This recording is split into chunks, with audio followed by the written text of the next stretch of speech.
क्या एक अकेले किसान की आवाज ज्ञान और आधुनिकता के अहंकार में डूबे हुए हजारों लोगों की भीड़ को झकझोर सकती है?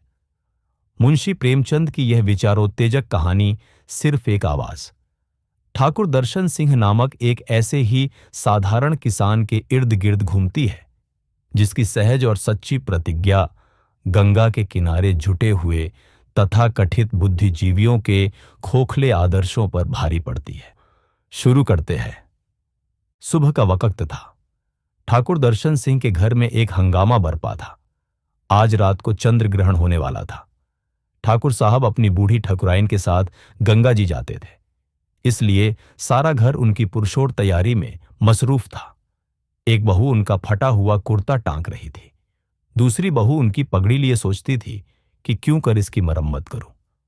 दोनों लड़कियां नाश्ता तैयार करने में महव थीं, जो ज्यादा दिलचस्प काम था, और बच्चों ने अपनी आदत के मुवाफिक एक कोहराम मच रखा था, क्योंकि हर एक आने जाने के मौके पर उनका जोश गिरिया ए उमंग पर होता था।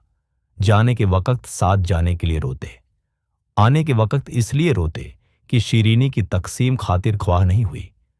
बूढ़ी ठकुराइन बच्चों को फुसलाती थी और बीच बीच में अपनी बहुओं को समझाती थी, देखो खबरदार, जब तक आगरा न हो जाएगी घर से बाहर न निकलना। हंसिया, छुरी, कुल्हाड़ी हाथ से मत छूना, समझाए देती हूं, मानना चाहे न मानना।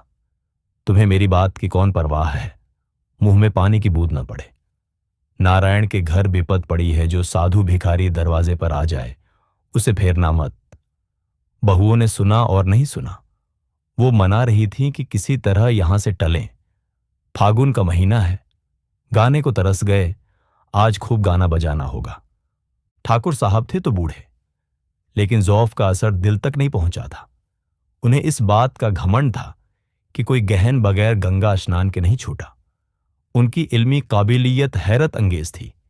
सिर्फ पत्रों को देखकर महीनों पहले सूरज ग्रहण और दूसरी तकरीबों के दिन बता देते थे। इसलिए गांव वालों की निगाह में उनकी इज्जत अगर पंडितों से ज्यादा न थी तो कम भी न थी। जवानी में कुछ दिनों फौजी मुलाजिमत भी की थी। उसकी गर्मी अब तक बाकी थी। मजाल न थी कि कोई उनकी तरफ तीखी आंख से देख सके। एक मजकूरी चपरासी को ऐसी इल्मी तंबीह की थी जिसकी नजीर कुर्ब और जवार के 10-5 गांव में भी नहीं मिल सकती। हिम्मत और हौसले के कामों में अब भी पेशकदमी कर जाते थे। किसी काम को मुश्किल बना देना उनकी हिम्मत को तहरीक देता था। जहां सबकी जबानें बंद हो जाएं, वहां वो शेरों की तरह गरजते थे। जब खूबी गांव में दारोगा जी तशरीफ लाते तो ठाकुर साहब ही का दिल गुर्दा था कि उनसे आंखें मिलाकर दूब-दू बात कर सके। आलिमाना मुबाहिसे के मैदान में भी उनके कारनामे कुछ कम न थे। झगड़ालू पंडित हमेशा उनसे मुंह छुपाया करते थे। गर्ज ठाकुर साहब की जिबिल्ली रौनत और एतिमाद व नफ्स उन्हें हर बात में दूल्हा बनने पर मजबूर कर देती थी। हाँ, कमजोरी इतनी थी कि अपनी आल्हा भी आप ही गा लेते और मजे ले लेकर, क्योंकि तसनीफ को मुसन्निफ ही खूब बयान करता है। जब दोपहर होते होते ठाकुर और ठकुराइन गांव से चले तो सैकड़ों आदमी उनके साथ थे, और पुखता सड़क पर पहुंचे तो यात्रियों का ऐसा तांता लगा हुआ था गोया कोई बाजार है। ऐसे ऐसे बूढ़े लाठियां टेकते या डोलियों पर सवार चले जाते थे, जिन्हें तकलीफत देने की मलकू उल मौत ने भी कोई जरूरत न समझी थी। अंधे दूसरों की लकड़ी के सहारे कदम बढ़ाए आते थे। बाज आदमियों ने अपनी बूढ़ी माताओं को पीठ पर लाद लिया था। किसी के सर पर कपड़ों का बुकचा, किसी के कंधे पर लोटा, डोर किसी के पर, और कितने ही आदमियों ने पैरों पर चीथड़े लपेट लिए थे। जूते कहां से लाएंगे? मगर मजहबी जोश की ये बरकत थी कि मन किसी का मैला न था। सबके चेहरे शगुफ्ता, हंसते बातें करते सरगर्म रफ्तार से कुछ औरतें गा रही थीं। चांद सूरज दोनों के मालिक एक दिना उन्हों पर बनती, हम जानी हम ही पर बनती। ऐसा मालूम होता था ये आदमियों की एक नदी थी जो सैकड़ों छोटे छोटे नालों और धारों को लेती हुई समुंदर से मिलने के लिए जा रही थी। जब ये लोग गंगा के किनारे पर पहुंचे तो सहपहर का वक्त था, लेकिन मीलों तक कहीं तिल रखने की जगह न थी। इस शानदार नजारे से दिलों पर अकीदत और एहतिराम का ऐसा रोब होता था कि बेइख्तियार गंगा माता जी की जय की सदाएं बुलंद हो जाती थी। लोगों के इत्काद इस नदी की तरह उमड़े हुए थे, और वो नदी, वो लहराता हो तेल झार, वो तिश्ना कामों की प्यास बुझाने वाली, वो नामुरादों की आस, वो बरकतों की देवी, वो पाकीज़गी का सर चश्मा, वो मुश्त-ए खाक को पनाह देने वाली गंगा हंसती थी, मुस्कुराती थी और उछलती थी। क्या इसलिए कि आज वो अपनी आम इज्जत पर फूली न समाती थी, या इसलिए कि वो उछल उछल कर अपने प्रेमियों से गले मिलना चाहती थी, जो उसके दर्शनों के लिए मंजिलें तय करके आए थे? और उसके लिबास की तारीफ किस जबान से हो, जिस पर आफताब ने दरख्शां तारे टांके थे, और जिसके किनारों को उसकी किरणों ने रंग बरंग खुशनुमा और मुतहर्रिक फूलों से सजाया था। अभी गहन लगने में घंटों की देर थी। लोग इधर उधर टहल रहे थे, कहीं मदारियों के शोबदे थे, कहीं चूरन वालों की शेवा बयानियों के मोजिजे, कुछ लोग मेंढों की क्षति देखने के लिए जमा थे।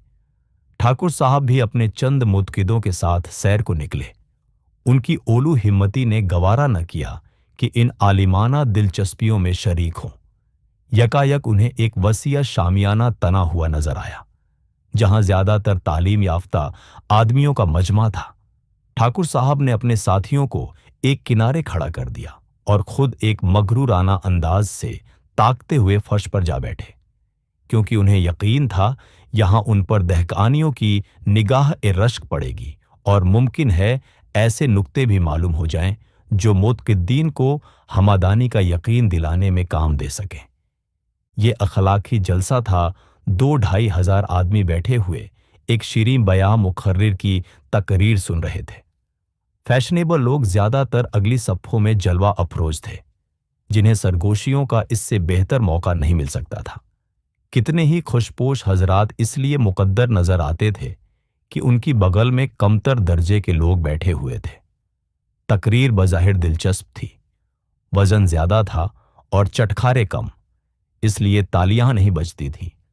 हजरत ने वाइज के दौरान तकरीर में फरमाया, मेरे प्यारे दोस्तों, ये हमारा और आपका फर्ज है। इससे ज्यादा अहम, ज्यादा नतीजा खेज और कौम के लिए ज्यादा मुबारक कोई फर्ज नहीं है। हम मानते हैं कि उनके आदात व अखलाकों की हालत निहायत अफसोसनाक है, मगर यकीन मानिए ये सब हमारी करनी है। उनकी इस शर्मनाक तमद्दुनी हालत का जिम्मेदार हमारे सिवा और कौन हो सकता है? अब इसके सिवा इसका और कोई इलाज नहीं है कि हम इन नफरत और हिकारत को जो उनकी तरफ से हमारे दिलों में बैठी हुई है, धोएं और खूब मिलकर धोएं। ये आसान काम नहीं है। जो स्याही कई हजार बरसों से जमी हुई है, वो आसानी से नहीं मिट सकती। जिन लोगों के साए से हम परहेज करते आए हैं, जिन्हें हमने हैवानों से भी जलील समझ रखा है, उनसे गले मिलने में हमको ईसार, हिम्मत और बेनफसी से काम लेना पड़ेगा। उस ईसार से जो कृष्ण में था, उस हिम्मत से जो राम में थी, उस बेनफसी से जो चेत और गोविंद में थी। मैं ये नहीं कहता कि आप आज ही उनसे शादी के रिश्ते जोड़ें या उनके निवाला ओ पियाला शरीक हों, मगर क्या ये भी मुमकिन नहीं है कि आप उनके साथ आम हमदर्दी, आम इंसानियत, आम अखलाक से पेश आएं? क्या ये वाकई गैर मुमकिन अमर है? आपने कभी ईसाई मिशनरियों को देखा है? आहा, जब मैं एक आला दर्जा की हसीन, नाजुक इंदाम सीमतन लेडी को अपनी गोद में एक स्याह फाम बच्चा लिए हुए देखता हूं, जिसके बदन पर फोड़े हैं, खून है और गलाजत है, वो नाजनीन उस बच्चे को चूमती है, प्यार करती है, छाती से लगाती है, तो मेरा जी चाहता है कि उस देवी के कदमों पर सर रख दूं। अपना नीचापन, अपनी फर्द माएगी, अपनी झूठी बड़ाई, अपनी तंग ज़र्फी मुझे कभी इतनी सफाई से नजर नहीं आती। उन देवियों के लिए जिंदगी में क्या क्या नेमतें नहीं थीं। खुशियां आगोश खोले हुए उनकी मुंतजिर खड़ी थीं। उनके लिए दौलत की तन आसानियां थीं, मोहब्बत की पुरलुत्फ दिल आवेजियां थीं, अपने यगानों और अजीजों की हमदर्दियां थीं, और अपने प्यारे वतन की कशिश थी। लेकिन उन देवियों ने उन तमाम नेमतों, उन तमाम दीनवी बरकतों को सच्ची बेगर्ज खिदमत पर कुर्बान कर दिया है। वो ऐसी मलकूती कुर्बानियां कर सकती हैं, क्या हम इतना भी नहीं कर सकते कि अपने अछूत भाइयों से हमदर्दी का सलूक कर सकें? क्या हम वाकई ऐसे पस्त हिम्मत, ऐसे बोदे, ऐसे बेरहम हैं? उसे खूब समझ लीजिए कि आप उनके साथ कोई रियायत, कोई मेहरबानी नहीं कर रहे हैं। ये उन पर कोई एहसान नहीं है। ये आप ही के लिए जिंदगी और मौत का सवाल है। इसलिए मेरे भाइयों और दोस्तों, आइए इस मौके पर शाम के वक्त पवित्र गंगा नदी के किनारे काशी के पवित्र स्थान में हम मजबूत दिल से अहद करें कि आज से हम अछूतों के साथ बिरादराना सलूक करेंगे, उनकी तकरीबों में शरीक होंगे और अपनी तकरीबों में उन्हें बुलाएंगे, उनके गले मिलेंगे और उन्हें अपने गले लगाएंगे, उनकी खुशियों में खुश और उनके दर्दों में दर्दमंद होंगे। और चाहे कुछ ही क्यों ना हो जाए, चाहे ताना और तजहीक और तहकीर का सामना ही क्यों ना करना पड़े, हम इस अहद पर कायम रहेंगे। आप में सदा पुरजोश नौजवान हैं जो बात के धनी और इरादे के मजबूत हैं। कौन ये अहद करता है? कौन अपनी अखलाकी दिलेरी का सबूत देता है? वो अपनी जगह पर खड़ा हो जाए और ललकार कर कहे कि मैं ये प्रतिज्ञा करता हूं और मरते दम तक इस पर कायम और साबित कदम रहूंगा। आफताब गंगा की गोद में जा बैठा था और मां मोहब्बत और गुरूर से मतवाली जोश से उमड़ी हुई रंग में केसर को शर्माती और चमक में सोने को लजाती थी। चारों तरफ एक रोब अफजा खामोशी छाई थी। उस सन्नाटे में सन्यासी की गर्मी और हरारत से भरी बातें गंगा की लहरों और आसमान से सर टकराने वाले मंदिरों में समा गईं। गंगा एक मतीन और मादराना मायूसी के साथ हंसी और देवताओं ने अफसोस से सर झुका लिया, मगर मुंह से कुछ न बोले। सन्यासी की सदाएं बुलंद फजा में जाकर गायब हो गई, मगर मजमे में किसी शख्स के दिल तक न पहुंची। वहां कौमी फिदाइयों की कमी न थी। स्टेजों, तमाशे खेलने वाले कॉलेजों के होनहार नौजवान कौम के नाम पर मिटने वाले अखबार नवीस, कौमी जमातों के मेंबर, सेक्रेटरी और प्रेसिडेंट, राम और कृष्ण के सामने सर झुकाने वाले सेठ और साहूकार, कौमी कॉलेजों के आली हौसला प्रोफेसर और अखबारों में कौमी तरक्कियों की खबरें पढ़कर खुश होने वाले दफ्तरों के कारकुन हजारों की तादाद में मौजूद थे। आंखों पर सुनहरी ऐनकें लगाए फरबह अंदाज और खुश वजह वकीलों की एक फौज आरास्ता थी। मगर सन्यासी की इस आतिशी तकरीर पर एक दल भी न पिघला। क्यों?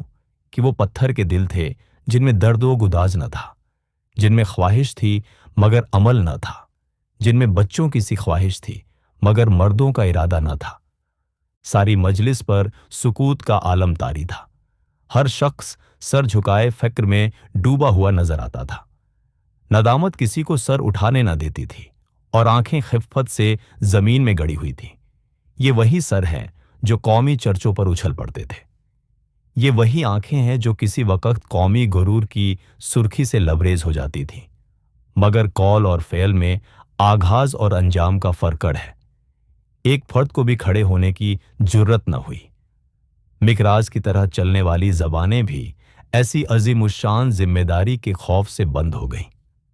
ठाकुर दर्शन सिंह अपनी जगह पर बैठे हुए इस नज़ारे को बहुत गौर और दिलचस्पी से देख रहे थे। वो अपने मजहबी अकायद में चाहे रासिक हों या न हों, लेकिन तमद्दुनी मुआमलात में वो कभी पेशकदमी के खतावार नहीं हुए थे। इस पेचीदा और वहशतनाक रास्ते में उन्हें अपनी अकल ओ तमीज़ और इदराक पर भी भरोसा नहीं होता था। यहाँ मंतिक और इस्तिदलाल को भी उनसे हार माननी पड़ती थी। इस मैदान में वो अपने घर की मस्तूरात के हुक्म की तामील करना ही अपना फर्ज समझते थे, और चाहे उन्हें बाजाते किसी मुआमले में कोई एतराज भी हो, लेकिन ये निस्वानी मुआमला था और इसमें वो मदाखिलत नहीं कर सकते थे, क्योंकि इससे खानदानी निज़ाम में शोरिश और तलातुम पैदा हो जाने का ज़बरदस्त एहतिमाल रहता था। अगर उस वक़्त उनके बाद सरगर्म नौजवान दोस्त इस कमज़ोरी पर उन्हें आड़े हाथों लेते तो वो बहुत दानिशमंदी से कहा करते थे, भाई ये औरतों के मुआमले हैं, उनका जैसा दिल चाहता है करती है, मैं बोलने वाला कौन हूं। गर्ज यहां उनकी फौजी गर्म मिजाजी उनका साथ छोड़ देती थी। ये उनके लिए वादिय तिलिस्म थी जहां होशो हवास मस्ख हो जाते थे और कोराना तकलीद का पैर तस्मा पा गर्दन पर सवार हो जाता था। लेकिन ये ललकार सुनकर वो अपने तई काबू में न रख सके। यही वो मौका था जब उनकी हिम्मतें आसमान पर जा पहुंचती थीं। जिस बेड़े को कोई न उठाए उसे उठाना उनका काम था। इम्तिना से उन्हें रूहानी मुनासिबत थी। ऐसे मौके पर वो नतीजा और मसलिहत से बगावत कर जाते थे, और उनके इस हौसले में हिर्स शोहरत को इतना दखल नहीं था जितना अपनी फितरी मैलान को, वरना ये गैर मुमकिन था कि ऐसे जलसे में जहां इल्म व तहजीब की नुमूद थी और जहां तिलाई एनकों से रोशनी और गूनागूं लिबासों से फ़िक्र ताबा की शुआएं निकल रही थीं, जहां वजह की नफासत से रोब और फरबही व दबाजत से वक़ार की झलक आती थी, वहां एक दहकानी किसान को जबान खोलने का हौसला होता। ठाकुर ने इस नज़ारे को गौर और दिलचस्पी से देखा। उसके पहलू में गुदगुदी सी हुई जिंदा दिली का जोश रगों में दौड़ा। वो अपनी जगह से उठा और मर्दाना लहजा में ललकार कर बोला, मैं ये प्रतिज्ञा करता हूं और मरते दम तक इस पर कायम रहूंगा। इतना सुनना था कि 2000 आंखें अंदाजे तहय्युर से उसकी तरफ ताकने लगीं। सुभान अल्लाह, क्या वजह थी? गाड़े की ढीली मिर्जाई, घुटनों तक छड़ी हुई धोती, सर पर एक गिरांबार उलझा हुआ साफा, कंधे पर चुनौटी और तंबाकू का वजनी बटवा, मगर बुशरे से मतानत और इस्तिकलाल नुमाया था। गुरूर आंखों के तंग ज़र्फ से बाहर निकला पड़ता था। उसके दिल में अब इस शानदार मजमे की इज्जत बाकी न रही थी। वो अपने पुराने वक़्तों का आदमी था, जो अगर पत्थर को पूजता था तो उसी पत्थर से डरता भी था, जिसके लिए एकादशी व्रत महज हिफ्ज सेहत की एक तदबीर और गंगा महज सेहत बख्श पानी का जखीरा न थी। उसके अकीदे में बेदार मगजी न हो, लेकिन शकूक नहीं थे। गर्ज उसका अखलाका पाबंद अमल था और उसकी बुनियाद कुछ तकलीद और मुआवजे पर थी, मगर ज्यादातर खौफ पर, जो नूर रफ़ा के बाद तहजीब नफ्स की सबसे बड़ी ताकत है। गेरुए बाने की इज्जत व एहतराम करना उसके मजहब और ईमान का एक जुज़्व था। सन्यास में उसकी रूह को अपना फरमान गुजार बनाने की एक जिंदा ताकत छिपी हुई थी, और उस ताकत ने अपना असर दिखाया। लेकिन मजमे की इस हैरत ने बहुत जल्द तमस्खर की सूरत इख्तियार की। पुरमानी निगाहें आपस में कहने लगीं, आखिर गंवार ही तो ठहरा, दहकानी है, कभी ऐसी तकरीरें काहे को सुनी होंगी। बस उबल पड़ा और उथले गड्ढे में इतना पानी भी न समा सका। कौन नहीं जानता कि ऐसी तकरीरों का मंशा तफरीह होता है। 10 आदमी आए, इकट्ठे बैठे, कुछ सुना, कुछ गपशप मारी और अपने अपने घर लौटे। न ये कि कौलो करार करने बैठे, अमल करने के लिए कस्में खाएं। मगर मायूस और दिले गिरफ्तार सन्यासी सोच रहा था, अफसोस, जिस मुल्क की रोशनी में इतना अंधेरा है, वहां कभी रोशनी का ज़ुहूर होना मुश्किल नजर आता है। इस रोशनी पर, इस अंधेरी, मुर्दा और बेजान रोशनी पर मैं जिहालत को तरजीह देता हूं। जिहालत में सफाई है, हिम्मत है, उसके दिल और जबान में पर्दा नहीं होता, न कौल और फैल में इख्तिलाफ। क्या ये अफसोस की बात नहीं है कि इल्मे जिहालत के सामने सर झुकाए इस सारे मजमे में सिर्फ एक शख्स है जिसके पहलू में मर्दों का दिल है और गोवा से बेदार मगजी का दावा नहीं। लेकिन मैं उसकी जिहालत पर ऐसी हजारों बेदार मगजियों को कुर्बान कर सकता हूं। तब वो प्लेटफॉर्म से नीचे उतरे और दर्शन सिंह को गले से लगाकर कहा, ईश्वर तुम्हें प्रतिज्ञा पर कायम रखे। सिर्फ एक आवाज, प्रेमचंद की क्रांतिकारी कहानी, एमा मेस्सी, भावपूर्ण सारांश और विश्लेषण। हुक के साथ। क्या एक अकेले किसान की आवाज ज्ञान और आधुनिकता के अहंकार में डूबे हुए हजारों लोगों की भीड़ को झकझोर सकती है?